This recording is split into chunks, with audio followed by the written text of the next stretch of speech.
there, my name is Stephanie and this is Couture, Costumes, and Cats. I wanted to make a cafe apron forever, but I couldn't really find a pattern that I really loved. So I decided to design my own.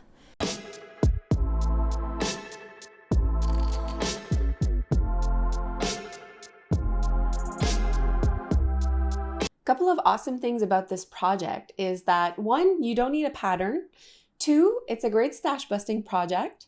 And three, it only takes half a meter of fabric, or you can even use 2 fat quarters if you want. So it's a super cute cafe apron with a front pocket and bias binding. And I'm going to take you through all the steps so that you can make your very own cafe apron. All right, so let's go over the supplies. For this project today, I'm going to use 2 fat quarters. So this is my main fabric. I'm going to use a contrasting but kind of matching fabric. And I'm also going to need some matching thread. You want the thread to match for this project because most of your stitching is going to be visible.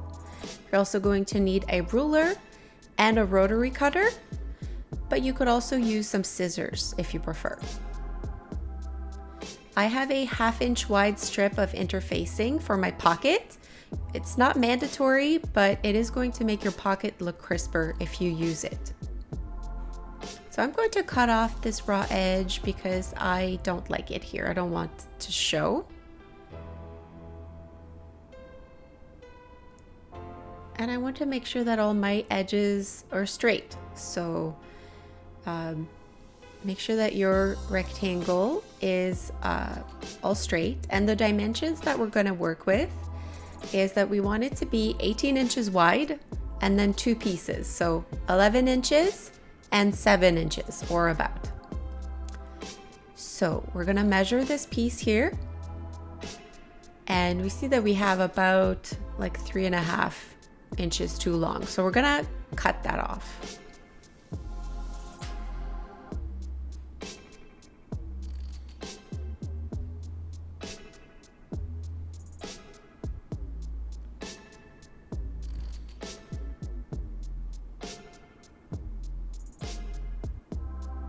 So holding my ruler tight because I don't want it to move.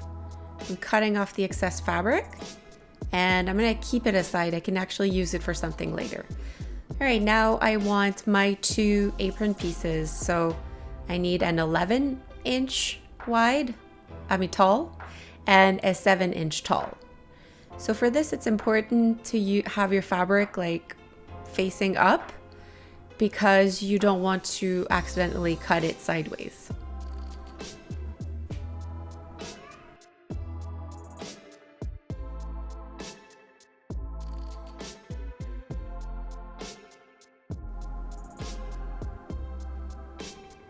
So my smaller piece is going to be my pocket. So making sure that it's face up, I'm going to apply that little strip of interfacing to that piece.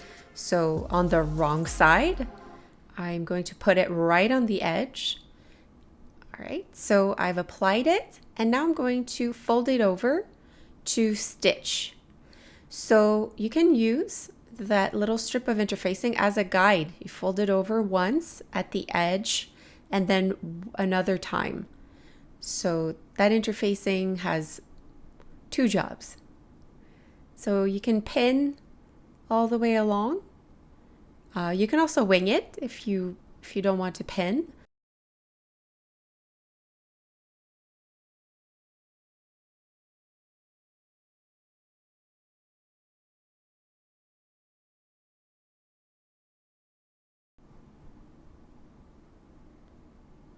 And make sure that your fabric is facing up and that you're pinning and stitching the right side because you don't want to have to start over this part.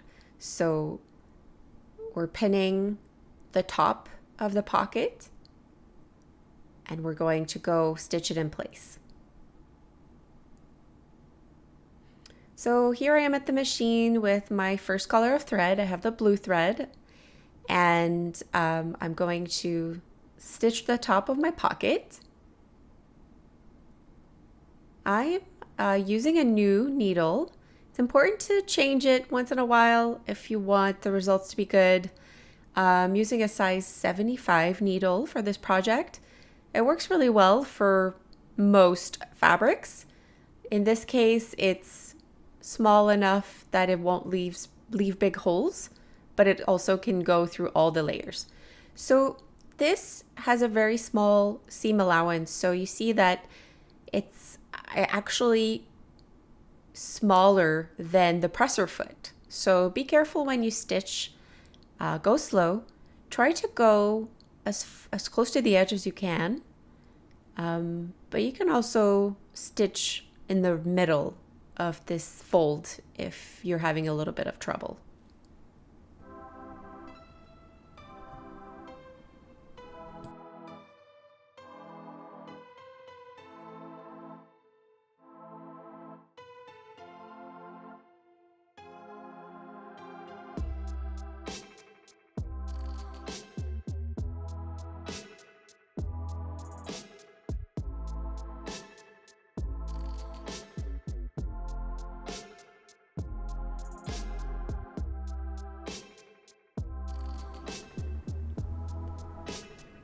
Okay, so the next part is to assemble the main part of the apron. We're going to put the pocket in place, aligning the bottom of the pocket with the bottom of the apron. So you can measure it to make sure that it's straight and adjust as you need to.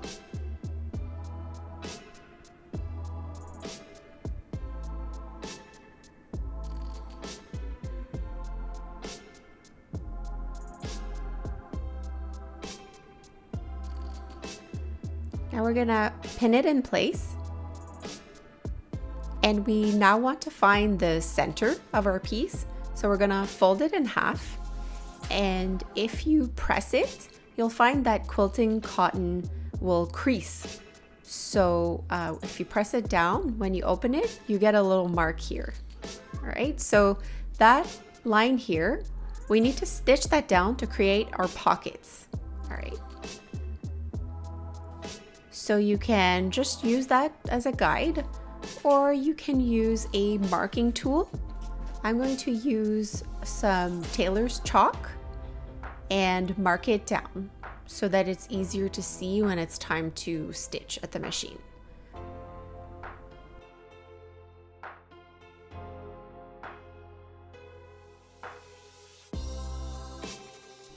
When you're top stitching, you're gonna want to lengthen your stitch length a little bit because it's nicer when the stitches are a bit more spread out. So I'm going to sew this at a 2.5 stitch length. Right, so I'm going to backstitch a few times at the top there because there's gonna be a lot of pressure in that point right there. And I'm gonna stitch down the center line here, all the way down, and backstitch at the end.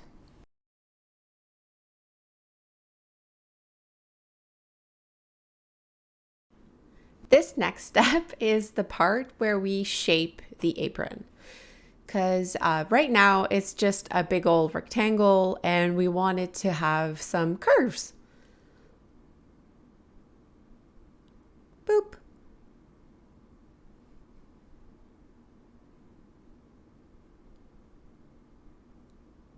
So to do that, we're going to fold it in half again. And with our cutting tool, we're going to cut off the little corners. So round at the bottom and just a little bit off the top. So you can actually mark it if you want to make sure that you cut the correct amount and that you don't overdo it. So at about 4 or 5 inches from the bottom, you're going to want to lop off 1.5 inches, right? So mark it, and then from the bottom, just make a little curve that's going to lop off about 3 inches there. So you see my example, you can make it rounder if you want, but this is a good place to start. And then with your cutting tool, we're just going to lop off that fabric. And see, it took me 2 tries. I wanted to make it a little rounder, and we're gonna take off the top. Watch your fingers when you're using the rotary cutter.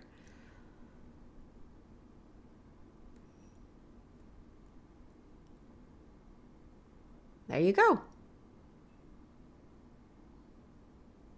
So we're almost ready with this. We're just going to do one last step. We're going to baste it in place. So basting stitches is just stitching that you don't see. It's just used to keep 2 or more pieces together. So this part is not necessary, but it's important because we are going to use a very narrow piece of bias binding to finish this seam here. And we really don't want the pieces to be moving around. So using a long stitch, like a 3.5 stitch length, we're going to baste them in place. And now we just have to use our longest stitch length, so mine is 4, and leaving long tails, we're going to sew just a straight line near the top, and don't backstitch because you'll want to be able to pull this thread. Keep the tails long, and now we're going to pull on one thread and create our gathers. So we don't want to pull too hard, you don't want to break your thread, and we don't want to make it super small because it's still an apron, but we do want to give it a little bit more shape this way. We're gonna pull and distribute the gathers until it's about 12 inches wide. So now it's time to work with the contrasting fabric for the waistband. So this fabric doesn't really have like an up or down pattern on it. So it doesn't really matter which side I cut, but I'm going to use the widest part to make my waistband strips. So I'm going to go ahead and cut 3 strips of 3.5 inches wide.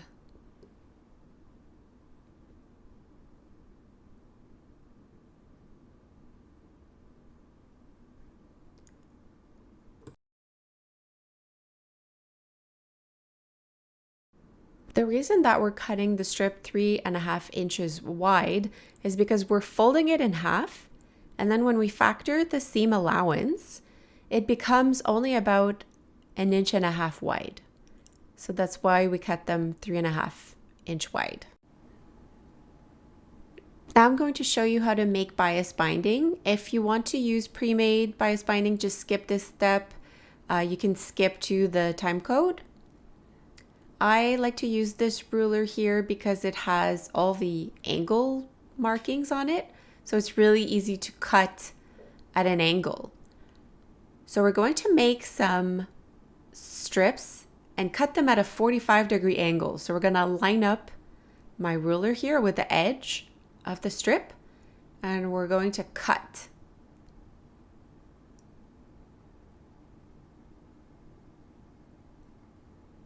And now we're going to make strips that are 1 3/4 inch wide.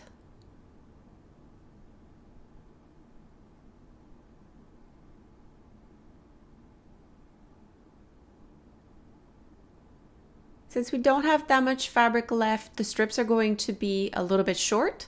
So we're going to need to make a couple of them.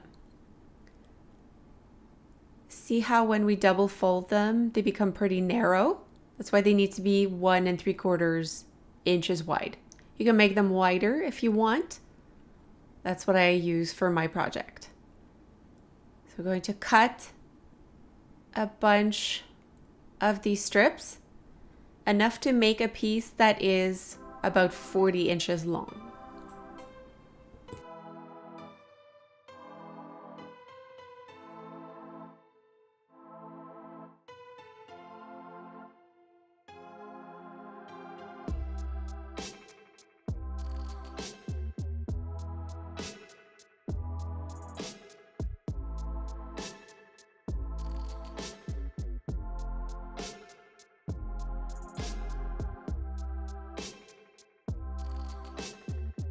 So now we have all those little pieces and we want to make one continuous piece.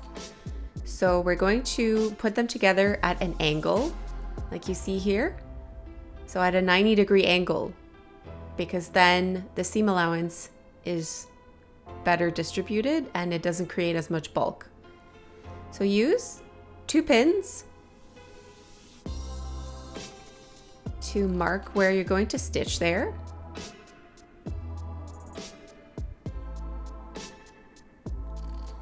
And I use pins because it helps direct the stitching. You'll see when we're at the machine, but it can be a little tricky.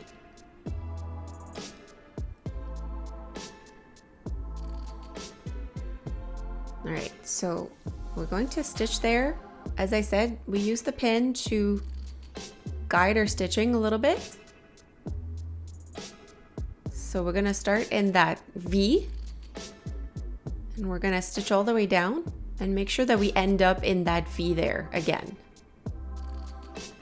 The reason for that is because when we open up our pieces, the fabric aligns and it's straight.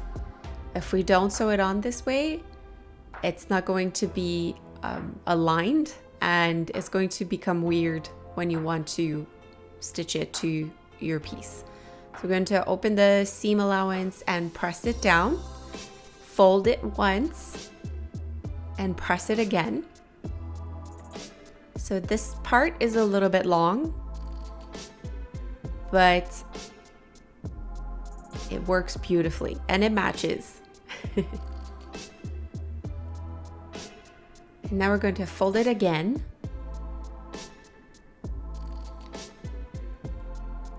And double fold it like that and press it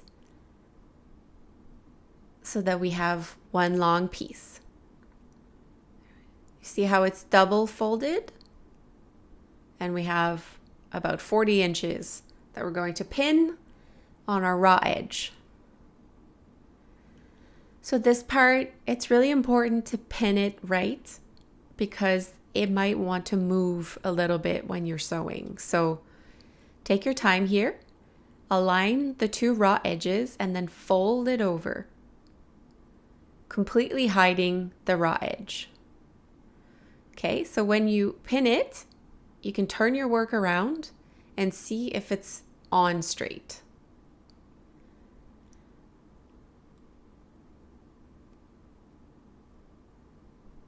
So now you can see why we wanted to baste the edges together. So nothing will move when we're stitching on the binding. So we cut this on the bias because it has a lot more stretch. And it's important to have that stretch when we're applying the binding on the curves. So when we're doing that, we're going to pull a little bit on the binding strip as we're applying it. So we're pulling a little bit, we're stretching it, but it's going to lay flat.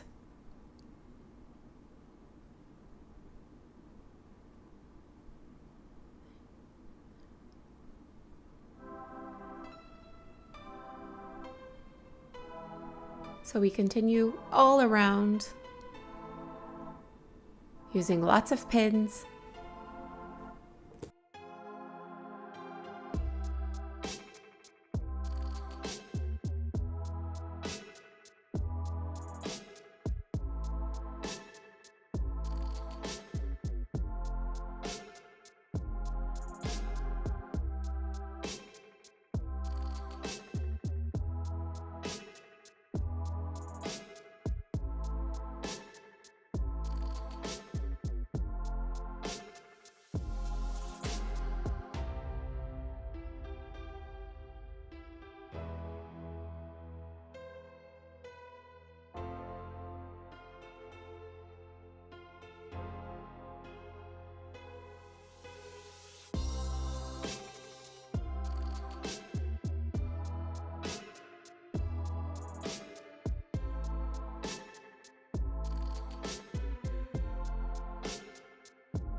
easier to do this on a surface than on your lap because as you can see, it moves around quite a bit.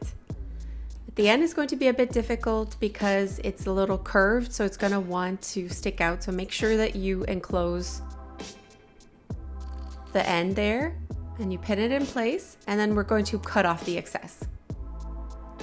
So I made my binding a little bit too long, but it's better to have too much than not enough.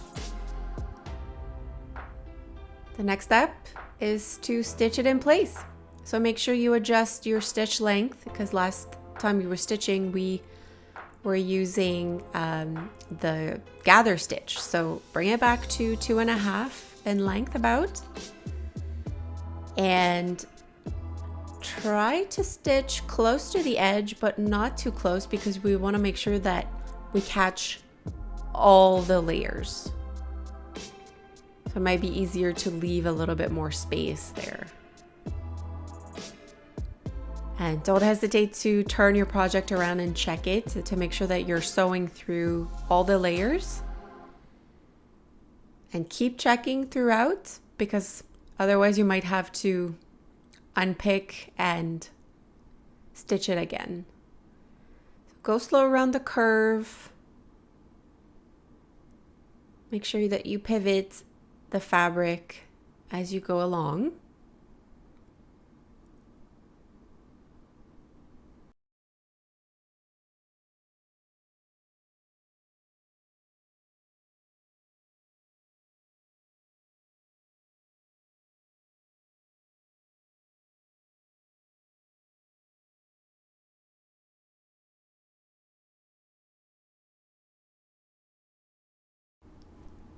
All right, this is the last curve. You're doing good. Go slow and pivot the entire project as you're going along. And don't sew over your pins.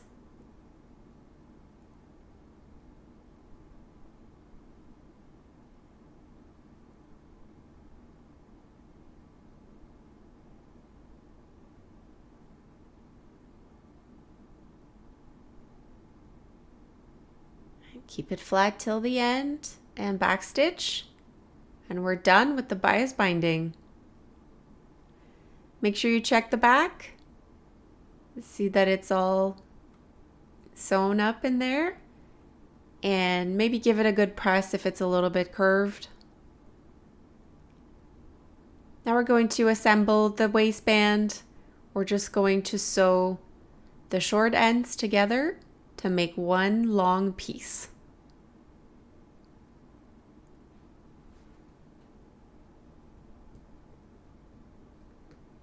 You can use a 1/2 inch seam allowance. Make sure that you don't see that edge there.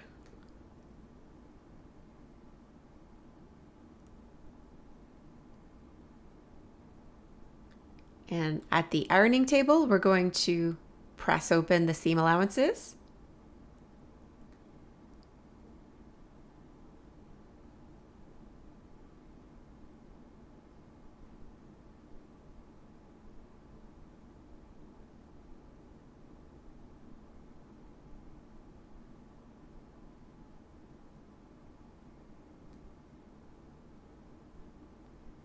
And you can press the remainder of the waistband there if it's a little wrinkly.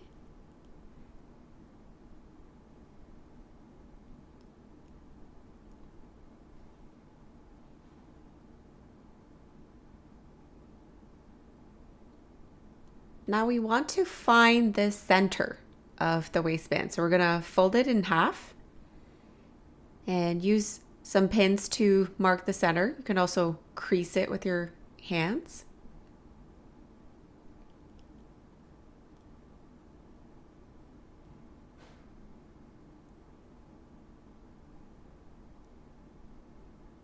And we're going to assemble it with the apron. So we're going to find the center of the top of the apron and also mark that with a pin.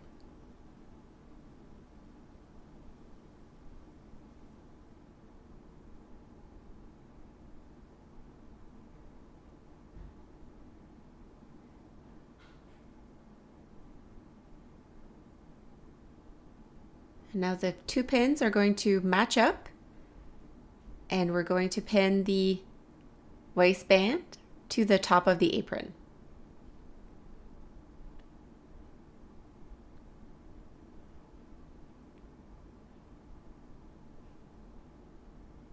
I'm going to turn the project around because I'm going to sew with the gathered side up. It's actually easier to control the gathers that way and make sure that it doesn't bunch up. So I'm going to put my pins on that side.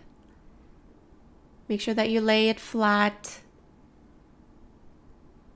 Align the raw edges.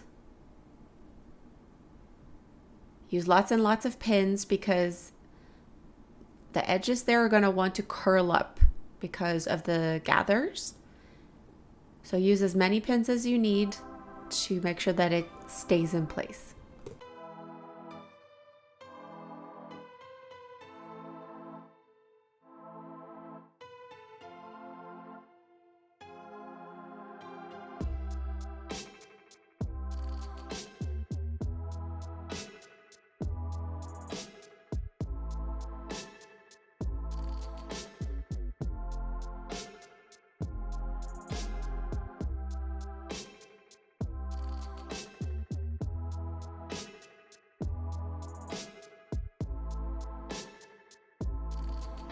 Back at the sewing machine, we're going to sew only the part of the apron to the waistband. We're going to use a 1/2 inch seam allowance so that we don't see the gathering thread from the beginning. And we're going to use a regular stitch length, about 2.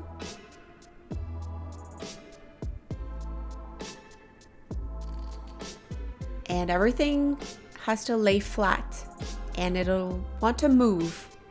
So just keep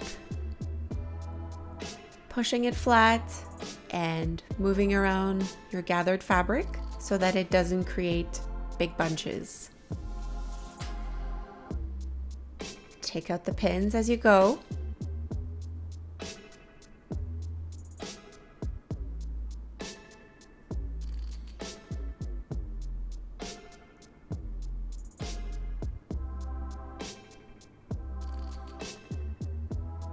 See here, I have to pull a little bit more on the fabric because it was bunching up. So that's why you want the gathered side up so that you can actually see this and control it a little bit better.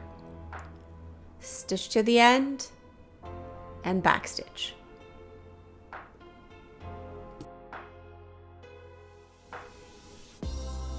You can turn it around and just look at your stitching there, make sure that it's all fine.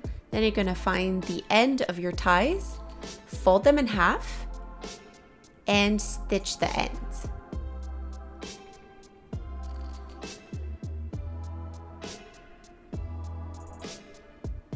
Just 1/2 inch seam allowance and you backstitch.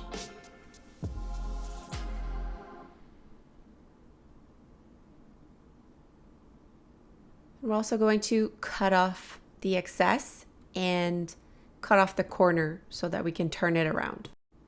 You do that on both sides, and after that, it's the last step. There's a few ways to do this. I actually just went around and pressed my seam allowance all the way down on both sides of my tie, and just use the iron and give it a good press so that it stays in place when I sew it. Time for the last part, guys. Okay, so you see that I'm putting the seam allowance on the left side instead of the right. It's because when it's time to sew over the part of the apron, I don't want the whole project to be on the right side bunching up next to the machine. So I'm kind of sewing it on backwards like this. I put my needle all the way to the left so that it would be easier to sew close to the edge like this.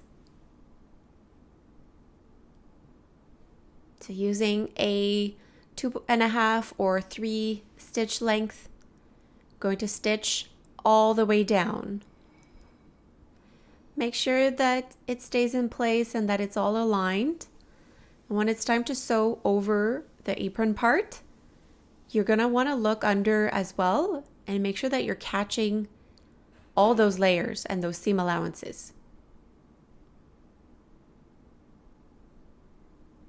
Fold it back under and hold it in place.